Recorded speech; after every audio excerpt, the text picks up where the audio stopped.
Bonjour à tous. Pour faire une pièce de bois avec les extensions VMS Up, c'est très simple. On lance l'outil pièce, on donne l'ensemble des dimensions, 300, 100, on va augmenter un peu l'épaisseur et la passer à 30.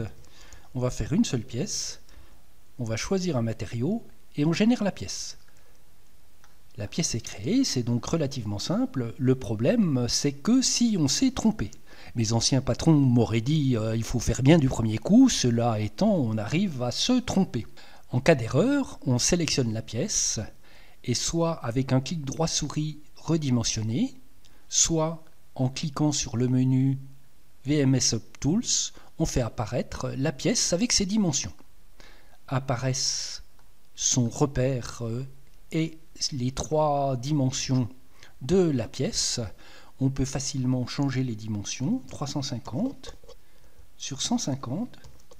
Je vois ma pièce qui varie et je peux affecter les changements soit à partir du milieu de la pièce, c'est toute la pièce qui augmente, soit à partir de son origine.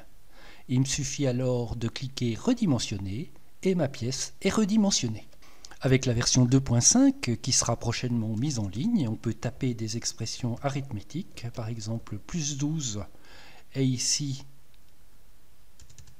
moins 8, moins 8. Les valeurs se mettent automatiquement. Il suffit alors de redimensionner la pièce et le résultat est obtenu. Il est donc très facile de corriger des erreurs que l'on aurait pu faire. Voilà pour l'outil redimensionner une pièce qui est donc très facile à utiliser. On verra dans d'autres tutos qu'on peut également redimensionner une pièce avec l'outil trace pièce. Il suffit de sélectionner la pièce et on obtient ces informations. Je vais la passer à 400. Je vais même pouvoir changer son matériau et actualiser. Ma pièce change de matériau. Voilà qui est fait.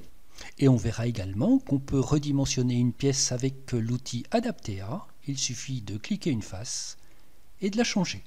Tuto rapide pour expliquer comment redimensionner une pièce.